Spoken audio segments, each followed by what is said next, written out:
Olá! O título do episódio de hoje é uma pergunta. Mário Celso Petralha é de direita? Se você acompanhou as redes sociais dele nos últimos anos, então você deve estar pensando, que pergunta canalha, é claro que ele é de direita. Afinal, o presidente do Atlético Paranaense pediu votos a favor de Jair Bolsonaro nas duas últimas eleições presidenciais e declarou mais de uma vez que o Brasil vai mal até hoje por culpa dos governos de esquerda. Contudo, o Dr. Mário Celso tem um longo histórico de parcerias com políticos de centro-esquerda, o que deixa esse papo todo meio estranho. Curiosamente, uma dessas parcerias derruba o mito de que Mário Celso Petralha nunca perdeu uma eleição, como nos alertou um ouvinte que enviou um dossiê anônimo para nossa produção. E já que o assunto de hoje é o lado político de Petralha, você sabe de onde ele tirou a expressão "o tempo é o senhor da razão"? Essa frase, esse mantra que Petralha tanto ama, foi inspirado num polêmico ex-presidente que continua rendendo manchetes por aí. Você está ouvindo o segundo episódio especial produzido em comemoração aos 80 anos do Cartola que mudou a história do Atlético, do futebol brasileiro e, por que não, da política paranaense. Seja novamente bem-vindo ou bem-vinda ao documentário Senhor da Razão. Ei, Petralha, I love you. A democracia é fundamental. Eu sou movido a desafio. Futebol não é assim, futebol não é fácil, esses pulhas. O tempo é o senhor da razão. O tempo é o senhor da razão.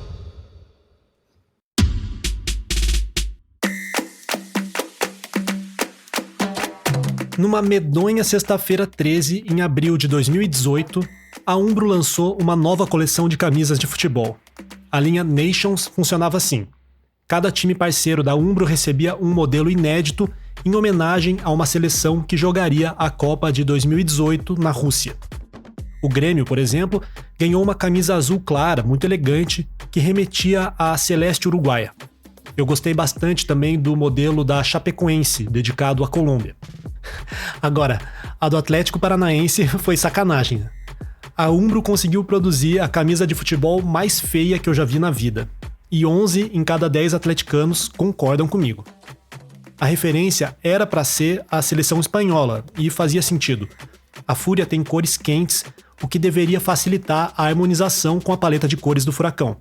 Além disso, durante a Copa de 2014 no Brasil, a Espanha havia se instalado no centro de treinamento do Atlético, o CAT do Caju. Só que o resultado do design da camisa maldita ficou muito mais parecido com a roupa do Ronald McDonald ou com um sachê de mostarda barata. Era um amarelo gritante com detalhes geométricos em vermelho, um horror. E a repercussão foi tão ruim que o Atlético resolveu cancelar imediatamente aquela obra de arte. Disse que não usaria e nem venderia o modelito mostarda. Mais do que isso, afirmou que aquele design nunca foi aprovado pela diretoria, o que a Umbro negava. Eu, como torcedor atleticano, fiquei aliviado. A camisa da vergonha ia virar folclore, peça rara de colecionador, graças a Deus. Mas em 2018, além de Copa do Mundo, tinha eleição para presidente. E a maldita camisa reapareceria para cumprir o seu único propósito nesse mundo, que é gerar discórdia.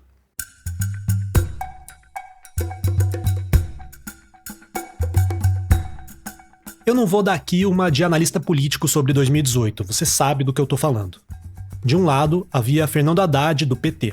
Ele era indicado pelo então ex-presidente Lula, que ainda estava condenado criminalmente e preso numa cela da Polícia Federal no bairro Santa Cândida, zona norte aqui da República de Curitiba. Do outro lado, estava Jair Messias Bolsonaro, então no PSL. Embora tivesse uma longuíssima carreira parlamentar, Bolsonaro se colocava como o candidato antipolítica e principalmente antipetista. Ele representava uma guinada à direita num país que era presidido por socialistas ou social-democratas desde meados dos anos 90. E antes que você me cancele, eu já adianto que para esse documentário pouco importa em quem eu votei ou mesmo em quem você votou. Eu também não estou aqui para militar a favor ou contra ninguém. O objetivo desse episódio é apenas analisar o posicionamento político de Mário Celso Petralha a partir do que ele falava e do que ele fazia. No que diz respeito aos pronunciamentos, Em 2018, ele não deu margem a dúvidas. Desde que ficou claro que a disputa real era entre Bolsonaro e Haddad, Petralha usou as redes sociais dele para avisar que cravaria o número 17 na urna. Bolsonaro é norte, Bolsonaro é nordeste. Vai 17, vai 17. Bolsonaro é sul, é sudeste e centro-oeste. Vai 17, vai 17. O Brasil é 100% Bolsonaro. O homem que une o Brasil. Mas o posicionamento político de Petralha não ficou restrito à pessoa física. Ele era presidente do Conselho Deliberativo e usou a estrutura do Atlético para fazer campanha. Dia 6 de outubro, véspera do primeiro turno, o time entrou em campo vestindo uma camiseta amarela simples, não aquela feiosa da Umbro, e nela estava escrito #Vamos Todos Juntos pelo Brasil. Esse era um slogan utilizado por apoiadores de Bolsonaro, que também usava as cores verde e amarelo como identidade visual da campanha. O único jogador que driblou a orientação para usar a hashtag foi o zagueiro Paulo André, que vestiu uma jaqueta rubro-negra durante toda a execução do hino nacional. O STJD multou o Atlético em R$70 mil por entender que o clube fez campanha política em jogo oficial, contrariando regra da FIFA que veda esse tipo de manifestação. E no Facebook, Petralha esbravejou contra a multa. Verde e amarelo é a cor da nossa consciência. Hoje o Furacão foi multado pelo STJD em R$70 mil por ter feito homenagem ao povo brasileiro e para que fossem às urnas pelo amor ao Brasil. Em 1997 fui, entre aspas, julgado por esse mesmo, entre aspas, tribunal de forma arbitrária e injusta. Ao falar de 1997, Petralha estava se referindo ao julgamento do caso Ivens Mendes. Se você não entendeu ou não se lembra dos detalhes, sugiro que ouça os episódios 3 e 4 desse documentário, em que a gente recuperou toda a história do escândalo. Ainda em outubro de 2018, Petralha ordenou que a iluminação da Arena da Baixada ficasse toda em amarelo durante algumas noites. No Facebook, ele postou uma foto aérea do estádio e mencionou o principal tema de campanha de Bolsonaro. Nosso estádio iluminado em homenagem ao nosso país. Vamos em frente para que, nas urnas, nosso povo encontre o caminho da liberdade, da segurança e da prosperidade. O Brasil acima de tudo. Até aí, nenhuma grande surpresa. Era só Petralha usando o Atlético como extensão da sua vida privada, confundindo CPF e CNPJ e tratorando qualquer um que pudesse pensar diferente dentro do clube. O de sempre. Mas no dia 27 de outubro, véspera do segundo turno, aí sim fomos surpreendidos. Em contradição ao próprio posicionamento da diretoria meses antes, o Atlético jogou com a maldita camisa mostarda McDonald's pintinho amarelinho. Segundo o clube, em nota oficial, o amarelo foi usado para, abre aspas, lembrar a consciência cívica dos atleticanos e de todos os brasileiros. O Atlético venceu o Botafogo por 2-1, com gols de Bergson e Pablo, mas o que fica na minha memória é uma grande derrota estética. E vale lembrar que, em 2018, o Atlético era patrocinado pelas lojas Havan. O dono da Havan, Luciano Hang, é bolsonarista de carteirinha. Ele até atuava como uma espécie de coordenador de campanha. Bom dia, Brasil! Aqui quem fala é o velho da Havan! Tenho falado com o presidente que estas eleições são as eleições mais importantes da nossa história. Vamos ver para que caminho vamos levar a nossa família. Para o caminho do bem ou para o caminho do mal? Da democracia ou do comunismo? Do trabalho ou do desemprego? Então havia uma conjunção de fatores políticos e econômicos que fortaleciam a relação entre Atlético Paranaense, Havan e Jair Bolsonaro. Essa aliança foi vencedora e os anos seguintes foram muito bons para o Atlético. O time levantou as taças da Sul-Americana, da Levain Cup no Japão, da Copa do Brasil, além de 2 estaduais.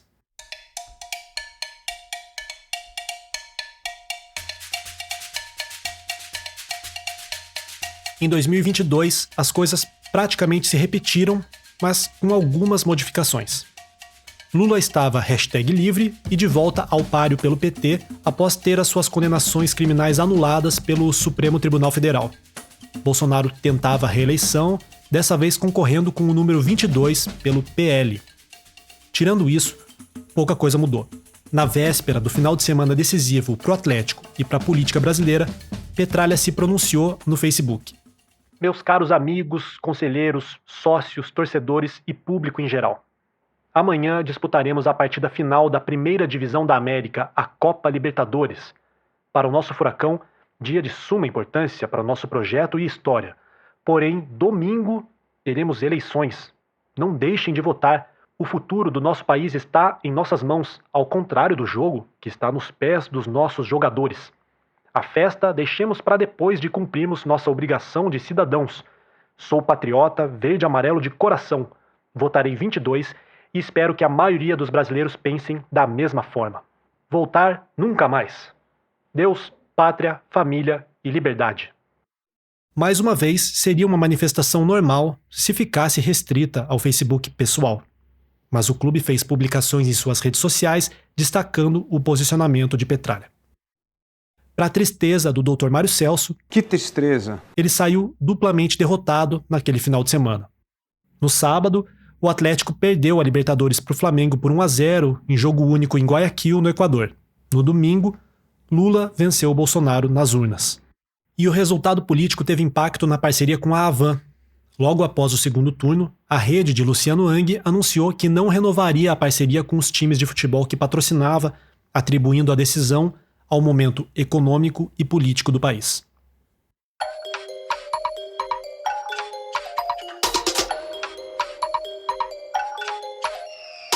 O curioso desse aparente desprezo de Petralha pelos governos de esquerda é que ele literalmente trabalhou para vários deles.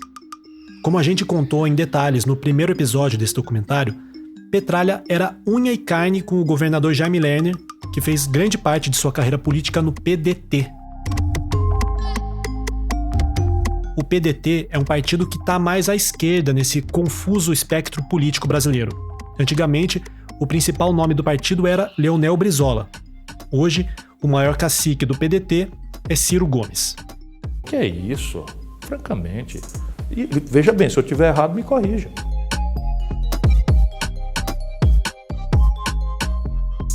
A parceria entre Petralha e PDT não se limitou às campanhas de Jaime Lerner. Petralha trabalhou também para eleger 2 vezes Cássio Taniguchi como prefeito de Curitiba, também pelo PDT. Cássio é a nossa decisão, o futuro em nossa mão. É Cássio, Cássio com certeza, Cássio é cabeça, é coração, voto em você.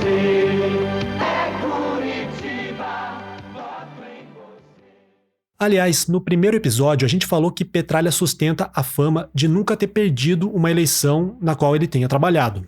Isso valendo não apenas para o Atlético, mas também para campanhas de prefeituras e governos estaduais.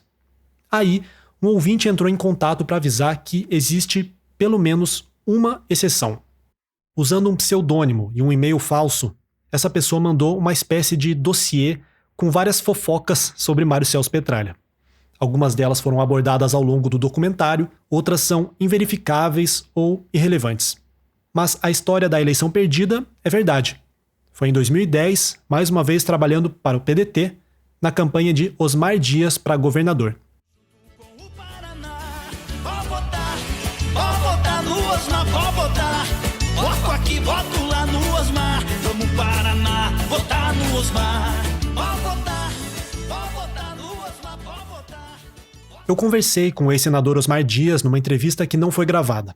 Ele me confirmou que Petralha foi um dos coordenadores da campanha de 2010. Só que quem venceu aquela corrida para o Palácio Iguaçu foi Beto Richa, do PSDB. Segundo Osmar Dias, um dos motivos para a derrota foi que o irmão dele, o senador Álvaro Dias, era do PSDB, mesmo partido do concorrente Beto Richa.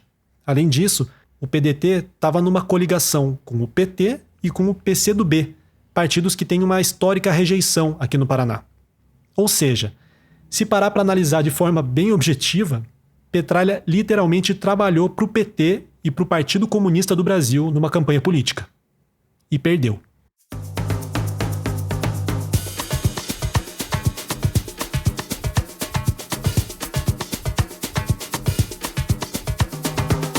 Durante sua longa carreira de político de bastidor, Petralha se aproximou da esquerda também de outras formas. Ele tinha um bom relacionamento com o petista Edinho Silva, ex-ministro da Comunicação Social de Lula e atual prefeito de Araraquara. Essa parceria envolvia negócios do grupo Inepar, que instalou um centro industrial lá na cidade. A cooperação entre Petralha e Edinho se estendeu para o futebol. A Ferroviária, clube de Araraquara muito ligado a Edinho, chegou a jogar um Paulistão com um time montado com jogadores e comissão técnica emprestados pelo Furacão. A Ferrinha também recebeu patrocínio e aportes da Inepar.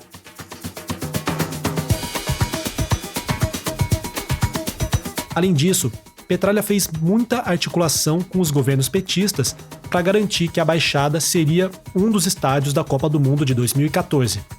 A ex-presidente Dilma Rousseff chegou a receber das mãos de Petralha uma camisa do Atlético personalizada com nome e número 13, o número do Partido dos Trabalhadores. Mas nessa ocasião, claro, Petralha estava sendo um político pragmático. O Atlético precisava do apoio do governo federal, então era importante fazer cortesias a quem tinha o poder da caneta. Né? Para político, eu não sou político, não tenho intenção de ser candidato a nada, respeito os políticos, já fiz muita política na minha vida. A minha política pessoal hoje é de fazer o meu clube um clube grande. Para fechar o breve perfil político de Mário Celso Petralha, a gente fala um pouco mais sobre a frase "O tempo é o senhor da razão", que virou tipo um lema extraoficial do clube, com direito à faixa pendurada no alto da arquibancada da Avenida Getúlio Vargas. Existem alguns registros dessa expressão como um provérbio em latim. Segundo Augusto Mafuz, jornalista que é um dos maiores desafetos de Petralha, a frase teria sido dita também por Santo Antônio no século XIII. E o seu colunista preferido, Mafuz? Isso aí não, sem comentários. Bem, seja qual for a origem histórica da expressão, a inspiração de Mário Celso Petralha veio de uma referência muito mais recente. Trabalhando, entende? Mas isso é uma frase que eu copiei do Collor de Mello, não é invenção minha e nem... O tempo é o senhor da razão. Fernando Collor de Mello foi o primeiro presidente eleito com voto direto após a ditadura. O caçador de Marajás, como ele se denominava, derrotou Lula em 89. Seu governo foi marcado, dentre outras coisas, pelo confisco das poupanças numa tentativa desesperada e ineficaz de controlar a inflação. A presidência dele foi curta, terminou em impeachment em 1992, após denúncias de corrupção vindas do próprio irmão. Durante o processo de impeachment, Collor saía para correr vestindo camisas com frases de efeito. E a mais famosa, anos depois, viraria o lema do petralismo. Aquela camisa foi uma camiseta, na realidade, né, utilizada por mim, ainda quando presidente da República. Eu, aos domingos, costumava fazer as corridas, e sempre aos domingos eu usava uma camiseta com alguma frase, com alguma mensagem que eu queria passar para a população, enfim, com uma mensagem importante relacionada àquele momento. Esse é o próprio Fernando Collor em entrevista para Robson Carvalho, em 2020. Quando eu usei a camisa "O Senhor, o Tempo da Razão", foi naquele momento em que o processo de meu afastamento estava mais aceso, com base naquelas acusações todas que me fizeram, e que todas elas foram depois provadas que eram inverídicas pelo Supremo Tribunal Federal. Então eu dizia que o tempo é o senhor da razão. A versão de Fernando Collor de que o tempo foi senhor da razão a favor dele é contestável. Depois do impeachment e de recuperar os direitos políticos, ele foi 2 vezes eleito senador por Alagoas, em 2006 e 2014. Nesse meio tempo, em 2010, tentou se eleger governador, apoiando a candidatura de Dilma Rousseff, do PT, para presidente. Hoje, porém, Fernando Collor recorre no STF de uma condenação a quase 9 anos de prisão por crime de corrupção. E assim como Petralha, Collor abandonou o passado de apoio a governos petistas para abraçar o bolsonarismo. Bolsonaro! Bolsonaro! Bolsonaro! Bolsonaro! Bolsonaro!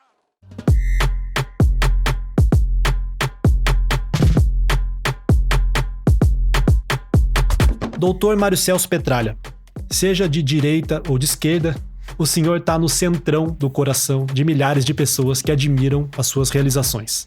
Por mais que nós discordemos em muitos aspectos, sua vida e sua obra são dignas de um samba-enredo épico daqueles de levantar a avenida. Eu espero que o senhor tenha um excelente aniversário de 80 anos, que pule mais esse carnaval ao lado de quem ama e que o tempo continue sendo o senhor da razão.